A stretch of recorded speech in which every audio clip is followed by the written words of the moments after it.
SWAT teams in Cockeysville breaking news. A barricade situation turned manhunt. We do consider him armed and dangerous. What police are saying after officers took fire and the ongoing impact on residents living in the area. A shocking Fox 45 News Project Baltimore report uncovers 23 city schools with 0 students proficient in math. I feel like they don't care. The lengths one mother is willing to go to give her son a better education. I sent you an email about the 23 schools in Baltimore City who have 0 students who are proficient in math. You do a school story about something succeeding in the schools, I'll respond. You never do. Some lawmakers refusing our questions as we demand answers on how they'll fix failing schools. They're not going to make it if we don't do something now. Plus, parents sound off at a meeting with school leaders on the shortcomings of city education.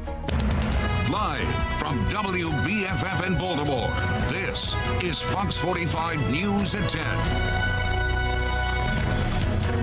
And Fox 45 News continues to follow the breaking news out of Baltimore County, where a manhunt is underway for this man who police say opened fire on officers, wounding 1. Police say he's 24-year-old David Linthicum. He was the subject of an hours-long standoff this afternoon.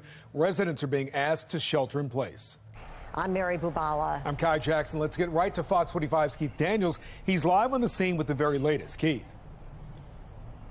Well, Kai and Mary, we're live on York Road at Sherwood Road. Look behind me. You see the long line. Residents trying to get back into their homes. Police are checking their identification before allowing those people back into their homes up here down Sherwood Road. Now, they tell us the search is still on for the suspect, and they're calling him armed and dangerous. They've released a photo. Take a look here. He's 24-year-old David Linthicum, 5'7", 165 pounds. Police say his hair may be longer than what's seen here in the picture, and he has a beard.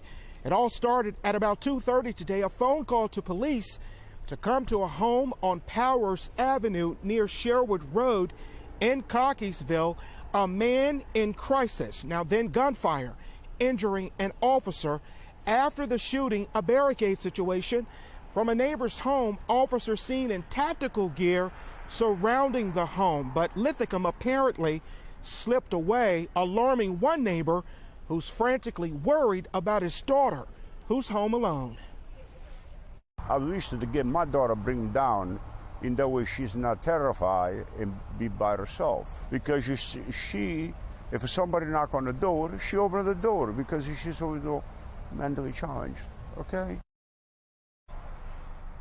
Back here live now, a concerned neighbor. Police still checking those identifications here. Now, we're told the officer is okay. He's listed in stable condition at a local hospital. Meantime, police say if you see Linthicum, do not approach him. Call 911 immediately. We're live now in Cockeysville. Keith Daniels, Fox 45 News. Thank you. Well, we want to show you that picture once again. The suspect is David Emery Linthicum. He is 5'7" and now has some facial hair. His hair is longer than in this picture and auburn in color. Again, he is considered armed and dangerous. If you see him, do not approach him. Call 911. We've posted this picture on our website, foxbaltimore.com. Fox 45 News will continue to follow this developing story. We'll bring you any updates as they come in. Also breaking in Baltimore City, this is a live look right now. This is a frantic rescue attempt right now, folks. This is happening right at this moment. Very serious situation at North Avenue and North Wall Street. This is what happened. A car crashed into a building. It caused a collapse, and we've learned a person was hit by debris, critically hurt, rushed to the hospital. But what you see here, apparently, the fire union is tweeting that at least 2 people are trapped. Baltimore City firefighters frantically digging through that rubble, looking for people who may be trapped. We're going to bring you any updates on this developing story, but this is a heart-pounding moment as city firefighters are trying to uncover anybody who might be trapped in this rubble. We're going to keep our prayers for any potential victims in this accident.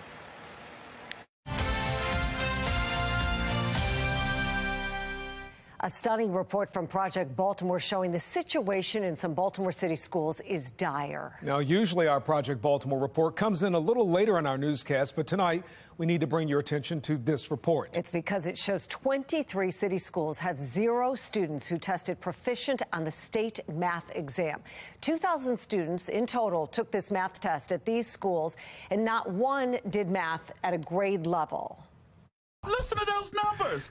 Where is the bell ringing for some type of crisis moment? My God. This isn't a red siren. I don't know what is to say. This isn't working. We need to completely redo this. Fox 45 News is demanding answers about that report from state and local leaders. Our team coverage begins with Project Baltimore and a mother calling on someone to fix city schools. As Chris Papps explains, this mother says major changes need to happen now or she's leaving. Nothing up there for them. Nothing. They go there to get babysit for 8 hours and come home. Nichelle Watkins is exhausted. I feel like they don't care. It's not their children. They don't care. After years of pleading for help from Baltimore City Public Schools. Look around. I'm in public housing. I can't afford no $1,000 tutor from Sylvan, but that's what he needs. A tutor. How was your school day? Pretty good. Her son is in 4th grade at Johnston Square Elementary. For years, she says she's been trying to get the school system to hold her son back, give him time to learn the material, instead of just pushing him through the grades. 5 months ago, in October, she even wrote Project Baltimore asking for help, saying her son is not getting the education he needs. He can't read. He's in the 4th grade. How is he supposed to be productive if he can't read? Baltimore City is facing a devastating reality. Then, Watkins saw this Project Baltimore story Monday night, confirming what she already knew. When I seen the name Johnston Square on there, I knew what I was doing and what I was saying was absolutely correct. Project Baltimore combed through the 2022 state test results known as MCAP, Maryland Comprehensive Assessment Program. Every Maryland student is tested in 3rd through 8th grade, and once again in high school in both math and English. Scores place the students in one of 4 levels. Levels 1 and 2 are considered not proficient. 3 and 4 are proficient. We found in 23 Baltimore City schools, there were 0 students who tested proficient in math. Not a single student. And on that list, Johnston Square. I wasn't surprised. It needs to be something done today. Yeah, they get a whole lot of money, and it's coming out my check. I see it. Baltimore City funds nearly 20% of city schools. This year, that amount hit $309 million. So Project Baltimore sent an email to every city council member and Mayor Brandon Scott. We asked, who do you hold accountable for these concerning test results? What steps will you take as an elected leader to address these low scores and improve student outcomes? And will you ask for further investigation to determine why so many schools have so few students proficient in math? Councilman Eric Costello quickly replied, saying he was dismayed by our findings, adding, "This is not the performance that we expect for Baltimore's children." Costello also explained that City Council has virtually no control over the schools, saying the council can do very little when it comes to school performance and can't even withhold funds. That we invest in them now. As for the mayor, we didn't receive a reply. As a mother of children who go to one of these 23 schools, do you want to hear from the mayor?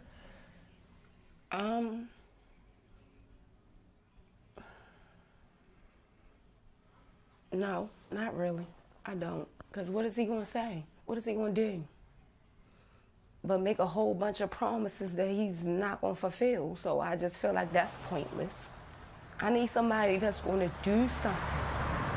City Schools also declined an interview to discuss these 23 schools, but explained in a statement the steps it's taking to improve math scores, including professional development for teachers, summer learning, and an extended learning period at the end of the day. The district said it's confident these steps will work.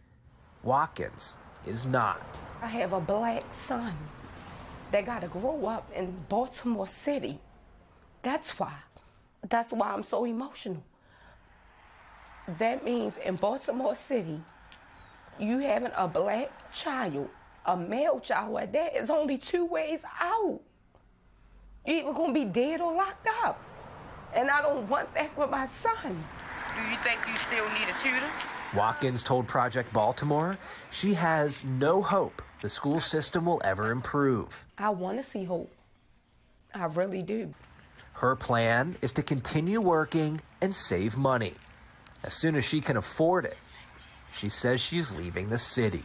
That is the plan. That's the only thing I can see. They got to grow up. They got to be able to go to the grocery store. They got to be able to afford bills, a roof. They got to survive. I'm not going to always be here. When I close my eyes, then what? And you don't think your son's getting the education he needs to survive? Absolutely. He's not. I'm Chris Pabst, and this is Project Baltimore. Well, Fox 45 News has been pressing leaders in both Baltimore and Annapolis about who's at fault and how they're planning to remedy the situation. Mackenzie Frost has their responses, including some pushing back on Fox 45 News coverage of these serious issues in city schools.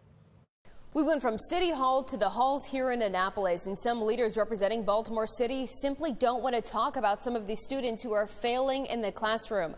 Now, I'm told an oversight hearing will be held in Baltimore City to demand answers from the leaders of city schools. The data shows 2,000 students in Baltimore City public schools are not proficient in math. From elementary through high school, these students in 23 schools across Baltimore are falling behind. Fox 45's Project Baltimore sending questions to the city council, asking them about the test scores and the families impacted. Wednesday, I am aware of that report. we asked members in person about the glaring gaps in success. Should he hold an oversight hearing with the CEO of city schools to talk about these failing kids? Yeah, I definitely think it's worthwhile. I think it's important for us to understand what's going on.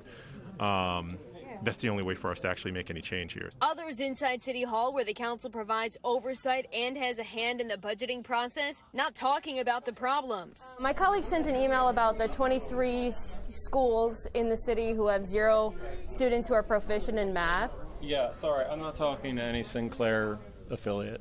That's the end of that. You don't have any concerns about these failing schools? No, I don't have any interest in talking to anybody from any Sinclair broadcast group affiliate. Why is that? I'm not going to talk about it. We traveled to Annapolis, seeking out leaders from Baltimore City, demanding answers from the chair of the House Education Subcommittee. I just needed to ask you about the 23 schools that have 0 students who are... Delegate Stephanie Smith, who do you hold accountable for that? Walking into the committee room instead of answering. Delegate Lewis. We also found Delegates Sandy Rosenberg and Robin Lewis, questioning them about the failures of schools as well. I sent you an email about the 23 schools in Baltimore City who have 0 students who are proficient in math. When you do a school story about something succeeding in the schools, I'll respond. You never do. So who do you hold accountable for the failing? Your boss is for the distorted coverage you provided. Well, the data came from Baltimore City Public Schools. Not answering the questions about accountability, including about what's going on in their city. Questions sent to the entire city delegation, both House and Senate members, asking, who do you hold accountable for these test results? What steps will you take to address these low test scores and improve student outcomes? Will you ask for further investigations to determine why this many schools have so few students proficient in math? Why will millions of more dollars be allocated to city schools given these proficiency scores? Senator Corey McCray and delegates Jackie Addison and Caleb Young telling Fox 45 News it's everyone who should be accountable for student achievement, adding, it is crucial to comprehend the root causes of the low proficiency scores in these schools, all to find solutions moving forward. Senator Antonio Hayes' office telling Fox 45 he wasn't available today. no one else responding. Right now, City Schools has a budget of $1.6 billion. That's roughly $21,000 per student. City Schools spending in the top 5 for large school districts across the country. Meanwhile, classrooms across the state are set to get an additional $30 billion over the next decade from the Kerwin Education Plan. Is sending more money to the school districts through the Kerwin Plan, will that help this problem? Unfortunately, I think no is the answer to that. Every single time the response is we need more money. Never we need more accountability. Republican Delegate Nino Mangione from Baltimore County says leadership in the city cannot turn a blind eye to this problem. It's really, truly a dereliction of duty. At some point, the answer has to be, you know what, we need to get rid of people who are not getting the job done, have a real systemic change to what's actually happening. A call for change that may go unanswered, as the failures highlighted now are added to the laundry list of problems and students struggling to learn in classrooms across Baltimore City. Councilman Stokes says he hasn't scheduled a date for that hearing yet, and that's something he's looking to do in the coming days. But will that hearing bring real changes? That's a question we've yet to see answered. In Annapolis, Mackenzie Frost, Fox 45 News. If you have concerns about education and you want your local representatives in Annapolis to address it, scan the QR code on your screen. It'll take you directly to our website, which lists their official email and phone numbers. Now, this isn't the first time that Councilman Ryan Dorsey has dismissed Fox 45 News. In 2020, Fox 45 News reached out to the councilman asking about his tweet calling for the city's police memorial to be removed. He responded saying no comment for Sinclair Broadcast Group. A year before that, he told Sinclair to, quote, drop dead in response to a question. Well, Fox 45 Morning News, we spoke with Pastor P.M. Smith, who opened Baltimore's Hope Academy 25 years ago. He says the school system is failing taxpayers. There's 77,000 students in the Baltimore school system. Their budget is $1.6 billion. They are failing our future. We're not getting our money's worth, and as a taxpayer, I'm outraged. And while 23 Baltimore City schools had 0 students proficient in math, the city school CEO, Dr. Sonia Santelises, is being honored for her accomplishments. In the Sunday edition of the Baltimore Sun, Dr. Santelises was named one of the 25 black Marylanders to watch in 2023. On the front page of the article, Dr. Santelises was praised for her accomplishments over the past 6 years. The article pointed to a bright spot this fall when federal test scores known as NAEP showed city schools had performed better in several areas compared to the rest of Maryland. For example, 8th grade reading scores held steady from before the pandemic. But the article did not explain that, according to NAEP, Baltimore is now 21 points below the national average for large cities.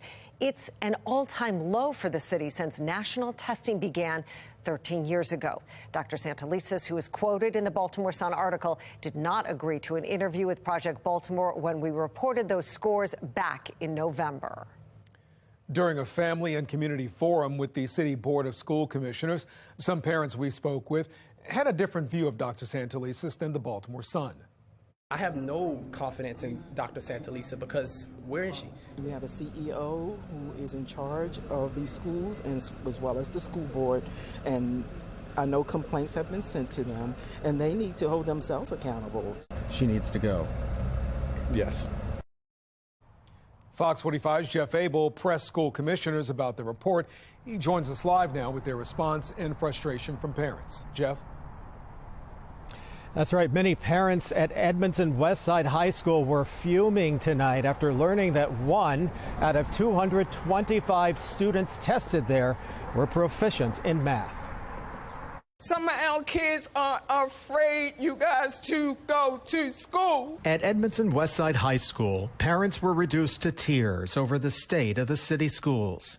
But our kids are dying, and they are afraid to go to school. Period. In fact, recent state test scores appear to agree. Of the 225 students here at Edmondson Westside who recently completed state tests, just 1 of them was proficient in math. That is very, very concerning. Terrible. Horrible. And our kids are not caught up, but we're passing them. We're passing them, but they can't read. At a forum with school commissioners tonight, school officials told parents that many students are still struggling to catch up from learning loss during the pandemic. Students suffered during the pandemic, especially in math. So my question is, what are we doing? So we invested millions of dollars in tutoring. We've given out devices. We introduced small group learning. I represent the Black Church of Baltimore. We're acting right now.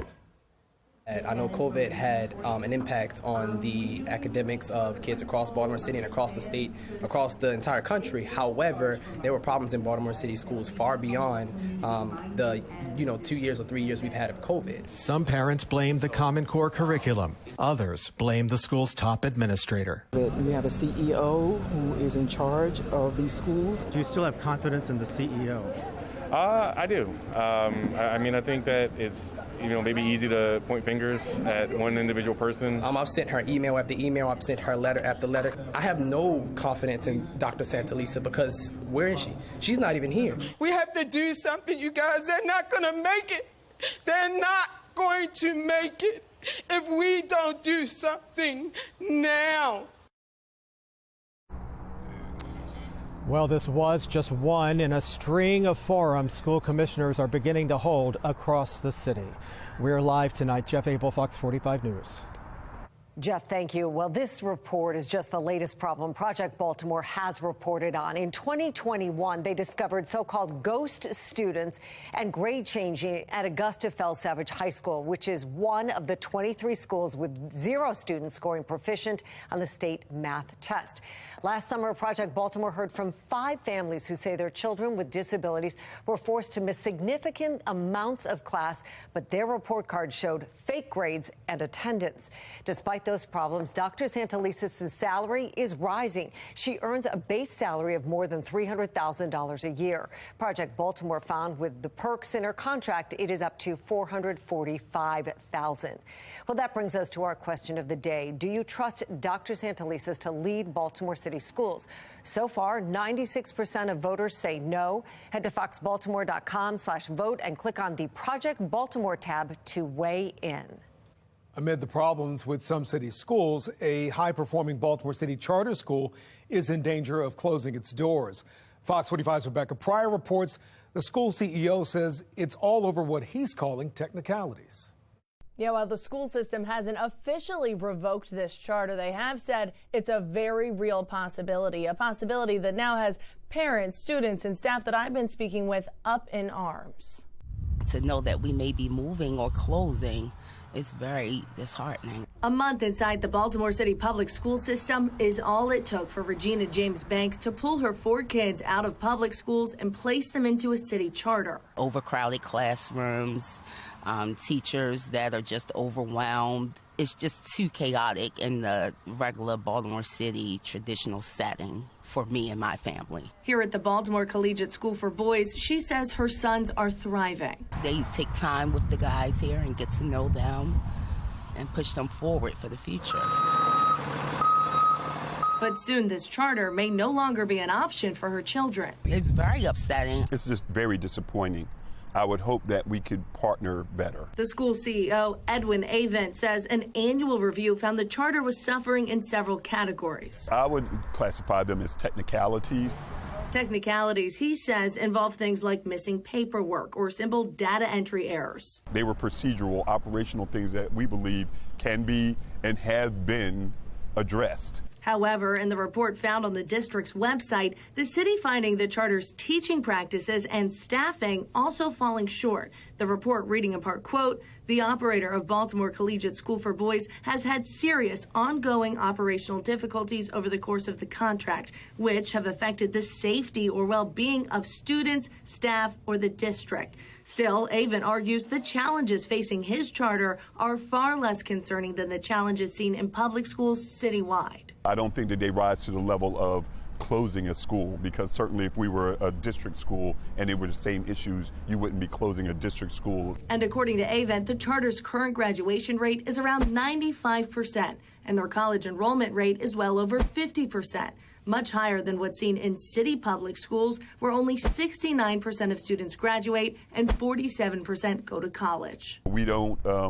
blame the city, But what we ask for is grace, because I do believe that their schools are going through some of the similar challenges that we're going through. I have 4 boys and everybody's gone here, and this will be a really miss from our family if we was to close. Now, again, there's been no official recommendation to revoke this charter. That will likely happen next Tuesday when the Baltimore City Schools CEO, Dr. Sonia Santalese, is scheduled to make her official recommendations before the Board of Commissioners.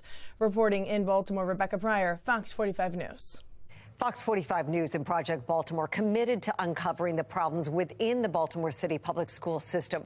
Our commitment to you is to question school and city leaders and hold them accountable. You can follow along both on air and online on our website, foxbaltimore.com. Still ahead on Fox 45 News at 10 o'clock.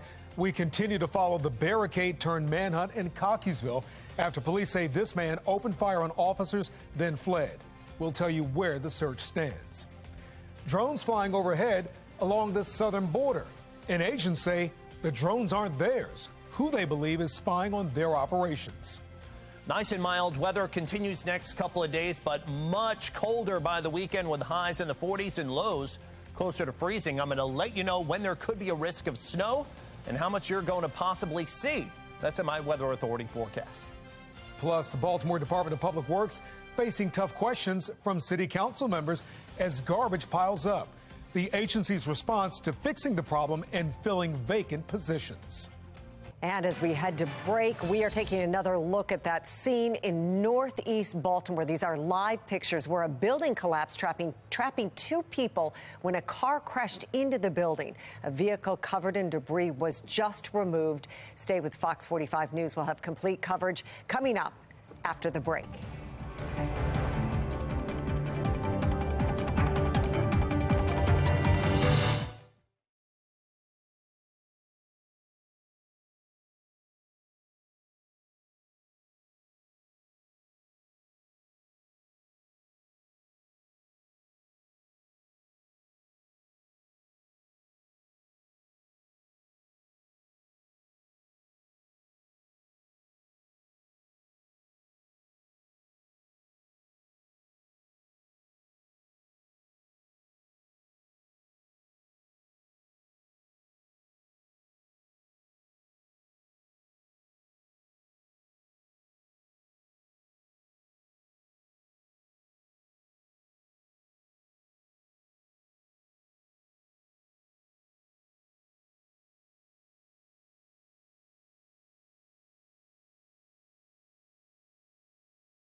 The Baltimore Department of Public Works in the hot seat tonight, answering questions from a city council committee about its staffing problems. Yeah, some of the most pressing openings include CDL drivers who drive those trash and recycling trucks. Now, to address the problem, the department says it's currently undergoing a job classification and compensation study with the help of a private company. In the meantime, DPW says it's been hosting hiring events and calling candidates. Fox 45 News is continuing to follow the manhunt in Baltimore County. Police searching for a man they say is armed and dangerous. The latest coming up on the search. More breaking news out of Baltimore City, where a building has collapsed, trapping 2 people. We'll bring you the latest on the search.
Fox 45 News following 2 breaking news stories in Baltimore County and in Baltimore City. The manhunt continues in Cockeysville for a man who police say opened fire at them. An update in a moment. On the right side of your screen in the city, live pictures from North Avenue and Wolf Streets in Northeast Baltimore or East Baltimore. A car slamming into a building, that building collapsing. Baltimore City police say a pedestrian struck by falling debris is now in critical condition. Firefighters say at one point 2 people were trapped. We'll stay on this scene throughout the night. We'll take you back at 11 or sooner if news breaks. But you can see the car being pulled out. Look at all the debris inside that car. Again, a man is injured in critical condition when debris fell onto that car. Wow. All right, right now we're going to go back to Cockeysville for the latest on that manhunt. That's right. Keith Daniels joins us now live with the very latest. Keith, you've been out there all day long. That's right, Mary and Kai. Now we're live on York Road near Sherwood Road. Baltimore County Police letting some people back into their homes in the very community where all of this began. Apparently no immediate danger here at this hour, but They do tell us the search is still on for the suspect, and they're calling him armed and dangerous. In Baltimore County, the search for this man. Take a good look. He's 24-year-old David Linthicum, 5'7", 165 pounds. Police say his hair may be longer than what's seen in the photo, and he has a beard. It's important to note that we do consider him armed and dangerous. Do not approach him. If located, please call 911 immediately. It all started at about 2:30 today. A phone call to police to come to a home on Powers Avenue near Sherwood Road in Cockeysville. A man in crisis. When our officers arrived on the scene, a family member escorted them to the subject who was in crisis. During that exchange, the subject discharged a firearm. An officer was hurt, taken to the hospital. He's okay. After the shooting, a barricade situation. From a neighbor's home, officers seen in tactical gear surrounding the home. A long-lasting standoff, but Linthicum apparently slipped away. Neighbors told to shelter in place. By nightfall, some residents still waiting to go to their homes, including Dominique Barucci. Now we find out that the guy's on the loose, on the run. Who's frantically worried about his daughter, who's home alone. I wish to get my daughter bring down in that way she's not terrified and be by herself. Because she if somebody knock on the door, she open the door because she's always mentally challenged, okay? Well, we are back here live. A concerned neighbor. We're told the officer is okay again, was listed in stable condition at a local hospital. Meantime, again, police say if you see Linthicum, do not approach him. Call 911 immediately. We're live now in Cockeysville. Keith Daniels, Fox 45 News. Turning now to the crisis in the classroom, Project Baltimore is reporting 23 Baltimore City public schools have 0 students who tested proficient on the state math exam. 2,000 students took the math test at these schools. None of them performed at grade level. Well, it is sparking outrage throughout the city. When you see stories coming out like this from Project Baltimore, it should make you scream and say, what are we doing? If you want to know why you have kids running the streets, shooting each other and everything else, because they're frustrated because they're not able to succeed in life. Fox 45 News and Project Baltimore has been following this story extensively, questioning state lawmakers and school leaders about the test scores. You can find all of our reporting on our website, foxbaltimore.com. Nationally, a recent college lecture is stirring up an old debate about how math is taught in the classroom. At issue, the educational teaching method STEM. The National Desk's Angela Brown explains. This is the tweet that got us thinking. A college professor diving into undergraduate math education as a white, cis-hetero patriarchal space. A long word, so what does it mean? In a nutshell, a system of power positioning cis-straight white males as superior. We asked an engineering major who is black and female her thoughts about bias in STEM. It's a very unique discipline in higher academia because 2 + 2 = 4 always. Balancing equations never changes depending on how you feel about it. So I do not believe there's racism in STEM. For 11 years, Yasmin Cooper-Ginstruck has been doing research with math teachers. Schools should be designed to create room for students coming from disadvantaged background to realize their dreams. 3 times conducting experiments involving K-12 math teachers, giving those teachers student work with race-specific or gender-specific names and images, and asking them to rate student math capacity, and found bias. When teachers see a black student name or a Hispanic student name or a black girl image, they tend to give lower math ability ratings compared to white students or compared to boys. Unconscious bias that Yasmin says spills over into math teaching. I've seen that teachers with great intentions, whenever the challenging math problem is there, they invite an Asian male student. So our students are not dumb. They are getting the message. In college, Kale says she's never seen bias. STEM is very objective, not subjective. But many students may be counted out before they reach a college classroom.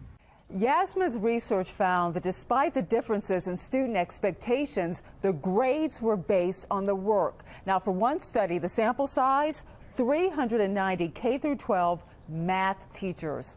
Reporting in Washington, D.C., I'm Angela Brown.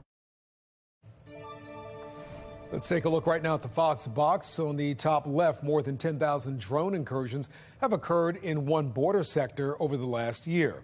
That's according to a CPB official.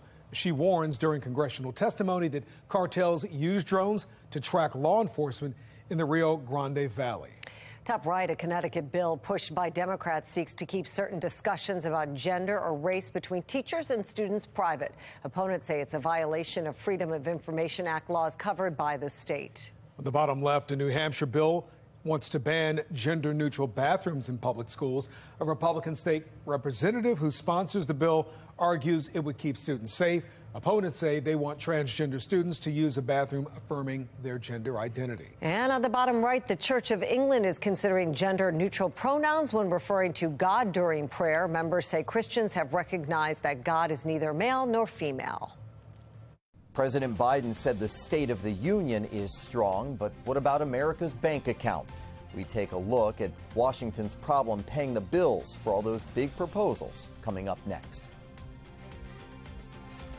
And we're tracking a weather maker moving in from the west through late week. Still stays warm, but look at the colder air and snow approaching. I'll let you know what the chances are we see some of that over the weekend. My Weather Authority forecast.